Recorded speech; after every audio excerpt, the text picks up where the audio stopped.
देखिए latest episodes बिल्कुल ad free. Bharat Ratna doctor Bhimrao Ambedkar को कोटि कोटि नमन। ये कार्यक्रम डॉक्टर भीमराव अंबेडकर के जीवन पर आधारित है, जहां भारत की जनता के प्रति उनके योगदानों को पूरी सजगता से चित्रित और रेखांकित करने का प्रयास है। कार्यक्रम में दिखाई गई घटनाएं लब्ध पुस्तकों से ली गई हैं। इस कार्यक्रम के जरिए चैनल की ओर से एक विश्वसनीय, सजग और सकारात्मक प्रयास है कि डॉक्टर बाबा साहेब भीमराव अंबेडकर के जीवन की संघर्ष यात्रा एवं गौरव गाथा पूरे आदर के साथ घर घर पहुंचे और उनके योगदानों से सभी संपूर्णता में परिचित और आह्लादित हों।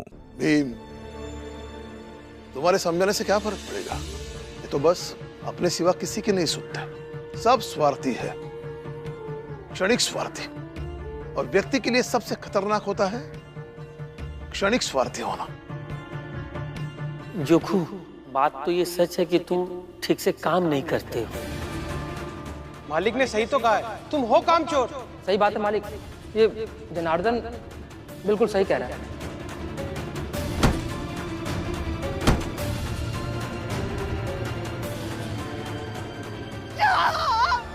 सब स्वार्थी है। अभी देश मनोहर और जनार्दन का बंदोबस्त समझ रहे, लेकिन करुणा मेरा साथ नहीं दिए। वो लोग स्वार्थी नहीं है, बल्कि वो सब जो कुछ भी कर रहे हैं उनसे करवाया जा रहा है। लेकिन वो बच्चे नहीं है भी जो उनसे गलतियां करवाई जा रही है। बच्चे नहीं है, लेकिन एक गरीब जितना डरपोक होता है उतने डरपोक तो है ही ना। और इनका डर जायज है आनंद भैया, क्योंकि नौकरी छूटने का डर सबसे बड़ा डर होता है। अपनी नौकरी बचाने के लिए कई बार अपने मालिक के गलत आदेशों को भी मानने के लिए मजबूर हो जाता है। हितेश काका, जनार्दन काका, मनोहर काका यही कर रहे हैं, इसलिए उन्हें पता भी नहीं होगा कि जोखू काका के साथ गलत हो रहा है। फिर तो एक जरूरतमंद व्यक्ति कभी भी आदर्शवादी नहीं हो सकता, क्योंकि उसे तो कदम कदम पर समझौते करने होंगे। अगर कागज पर लिख कर देने की बात होती रोमा, तो मैं अभी लिख देता कि हर व्यक्ति को हर परिस्थिति में आदर्शवादी होना चाहिए। लेकिन असल में ऐसा नहीं होता है।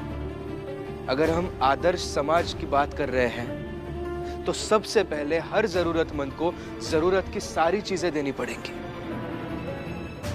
क्योंकि हाथ में खाली झोला लेकर आदर्श समाज बनाने की बात नहीं कर सकते। तो भीम, जरूरत पूरा करने के लिए किसी के द्वारा की गई हर चीज जायज है, सही है, ऐसा कहना चाह रहे हो तुम? वही तो कानून आता है मालूम। कानून के तराजू के दोनों पलड़ों पर अपराध और न्याय होता है। और मुझे ऐसा लगता है कि कानून का तराजू मापने वाले व्यक्ति के आंखों पर पट्टी बांधी जानी चाहिए, ताकि वो अपराध की तुलना करते वक्त, अपराध का मूल्यांकन करते वक्त अपराधी की जरूरतों को और मजबूरियों को ना देख पाए।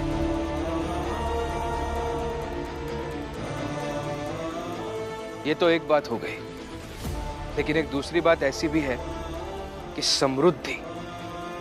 समृद्धि कई सारे अपराधों को खत्म कर सकती है, क्योंकि अपराधियों को कड़ी से कड़ी सजा सुनाना यह कानून का कर्तव्य है।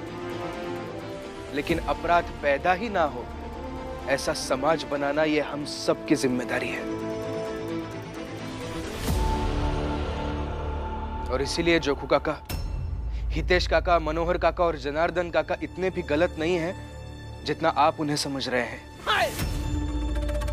और से वही सब हमारे दुश्मन हैं। दुश्मन काका,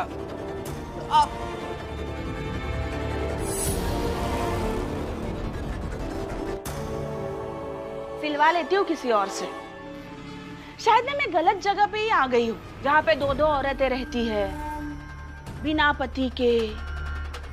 वो क्या ऐसी औरत को मदद करेंगे जो अपने पति के साथ घूमने जा रही हो।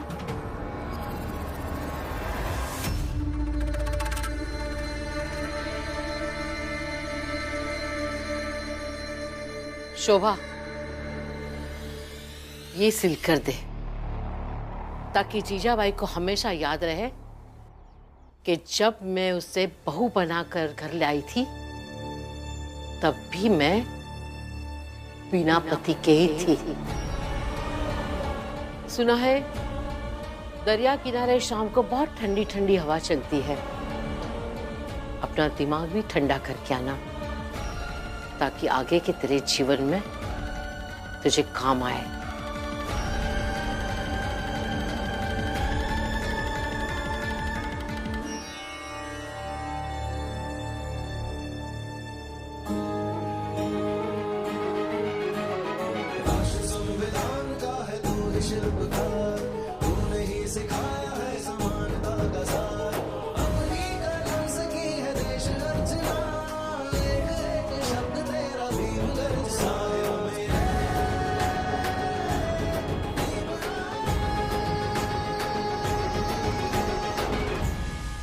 रमा,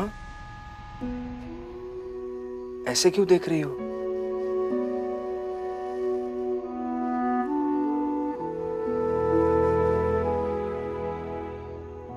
क्या हुआ? आज बहुत दिनों बाद आपके हाथों में ये कापी और पेन देखकर बहुत अच्छा लगा। पिछले कुछ दिनों से हम सब पर जो मुसीबतें आ रही है, उस वजह से अब अपनी पढ़ाई पर अच्छे से ध्यान नहीं दे पा रहे। पहले वो और उत्तम जोशी और प्रचंड देव जी मुसीबतें लाते थे, वो चले गए तो मुझे ऐसा लगा कि अब सब ठीक हो जाएगा। फिर कहा जब से ये मेघनाथ जी और उनके 2 बेटे आ गए हैं, तब से तो और ही मुसीबतें बढ़ रही है, और आप भी उन मुसीबतों को सुलझाने में लगे रहते हैं। सही कह रही हो रमा।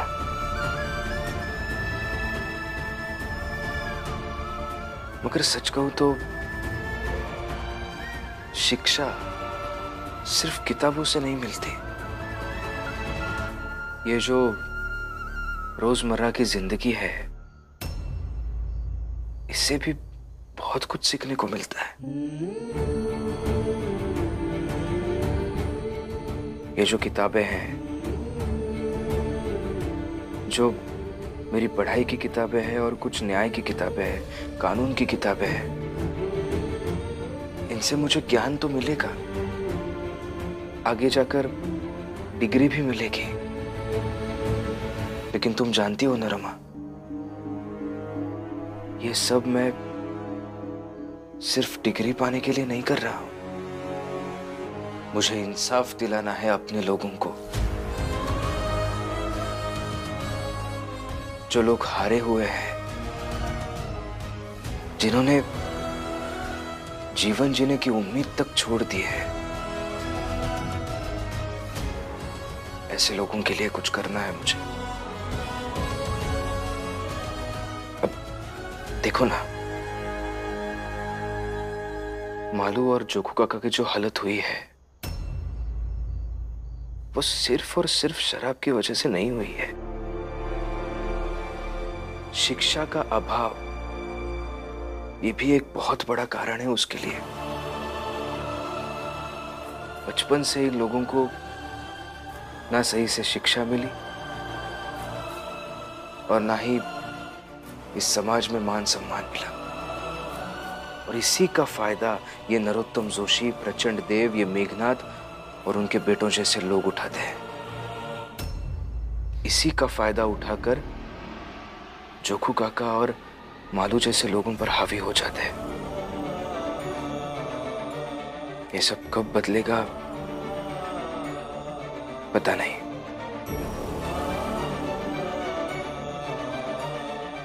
लेकिन हाँ रमा, मैं वादा करता हूं तुमसे, एक ना एक दिन अपने जात के लोगों के लिए मैं इस समाज में ऐसी जगह बनाऊंगा जहां से कोई भी व्यक्ति उन्हें हटा ना सके। तन को जोगी सब करे, मन को बिरला कोय, सब विधि सहजे पाइए, जे मन जोगी होय। खैर, तुमने बताया नहीं तुम किस लिए आई थी? वो आई घर में दिख नहीं रही है। दिख नहीं रही है? कहीं कहीं गई होंगी शायद, आ जाएंगी। वो तो ठीक है, अगर वो बाहर मालू भैया और छोकू काका शराब के लिए तड़प रहे हैं, उसका क्या करेंगे?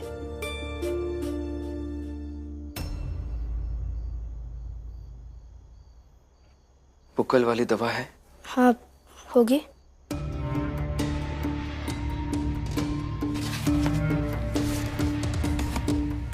चलो कुछ देखते हैं। भालू जी, हमका ना तुम माफ कर दो। कल कल तुम हमसे शराब मांगे रहे और हम तुमका नहीं दिए। तो लेकिन अब आज हमका समझ में आ रहा है कि जब शराब पिए का समय होता है तो आदमी कैसे पगलाए जाता है। लेकिन कौना बात नहीं मालू जी। अबे हितेश, जनार्दन और मनोहर आवत हुई हैं और उनके पास ना पक्का शराब होएगी। तो हम ना उनसे मांग लेंगे और हम पिएंगे और तुमका भी देंगे पिएगा। ठीक ठीक ठीक ठीक। काका,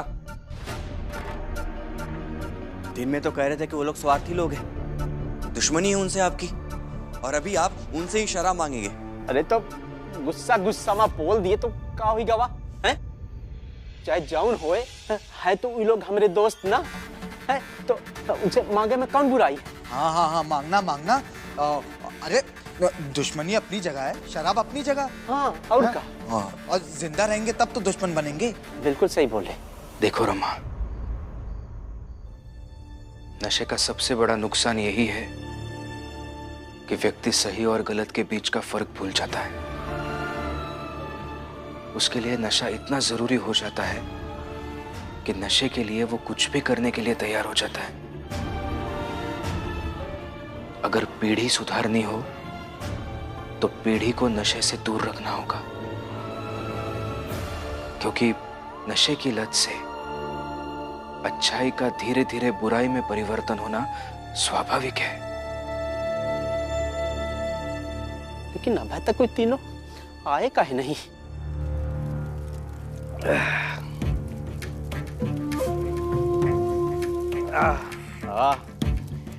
अच्छी योजना बनाई देश बाबू, चाल के बाहर शराब पीने की।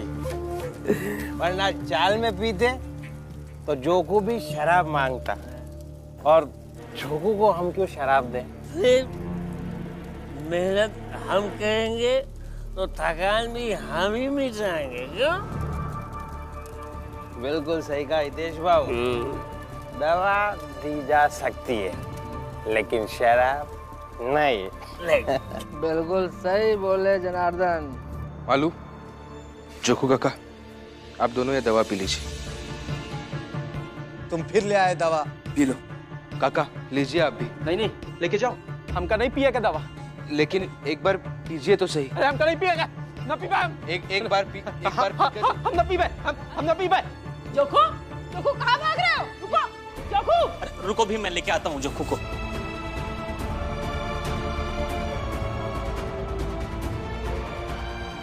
कम से कम तुम तो पी लो।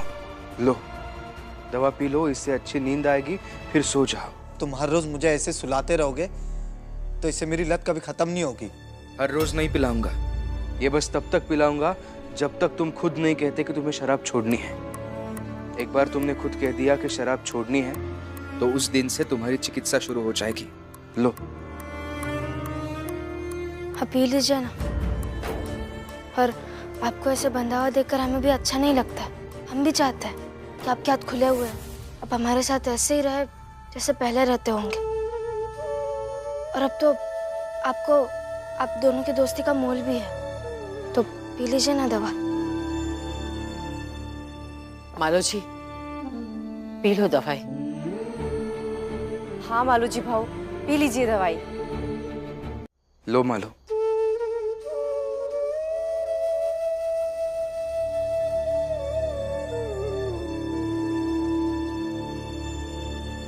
जो घट प्रेम न संचारे,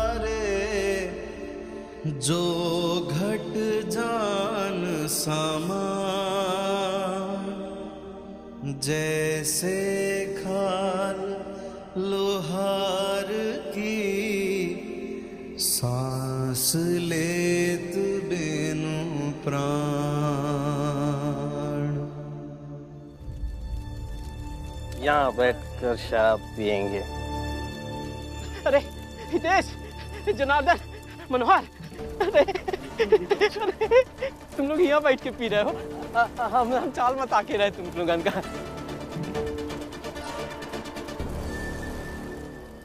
जना हमका भी दो ना तुका। हितेश, हितेश भाऊ, मनोहर हमका भी दो ना। जनार्दन, हितेश, हितेश भाऊ। सब खत्म, सारी खत्म हो गई। देखो ना, थोड़ी क्या होएगा तो हमारा काम चल जाएगा। अच्छा जनार्दन, तुमने क्या कहा था? हाँ, कि दवा दी जा सकती है, लेकिन शराब नहीं दी जा सकती। दे दो ना थोड़ी काम का भी। दोस्त हो मेरे तुम, दो ही घूंट दे दो हमका। चलो, अब हो गया, चलो घर चलो। चलो। देखो ना, थोड़ी का दे दो हमका, दो ही घूंट दे दो हमका। दोस्त हो तुम, दे दो, थोड़ी का दे दो हमका।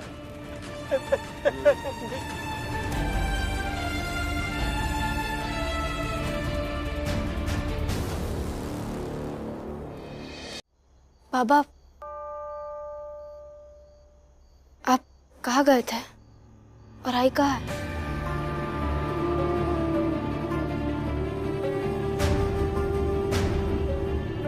वो पागल की तरह दरिया के पास गई है और जिद बांध कर बैठी है।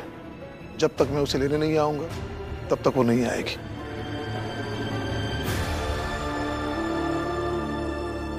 बाबा,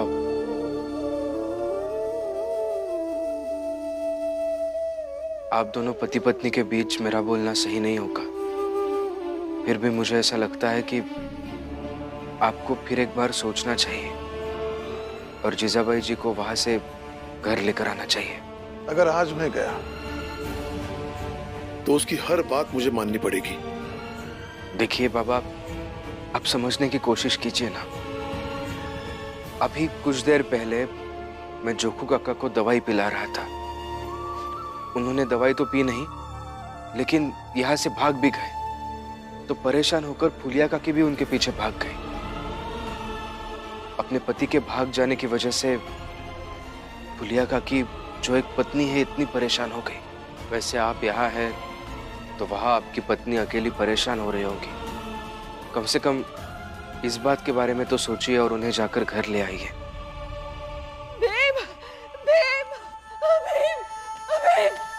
काकी, काकी, काकी शांत हो जाइए। क्या हुआ? क्या हुआ? जाके चोको को बचाई लो भीम। आप शांत हो जाइए और बताइए क्या हुआ। शराब पिए के खातिर ना, पता नहीं क्या उठपटांग हरकत कर रहे हैं।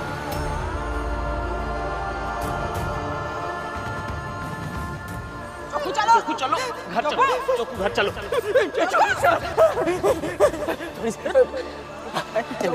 चोको मत करो, चोको।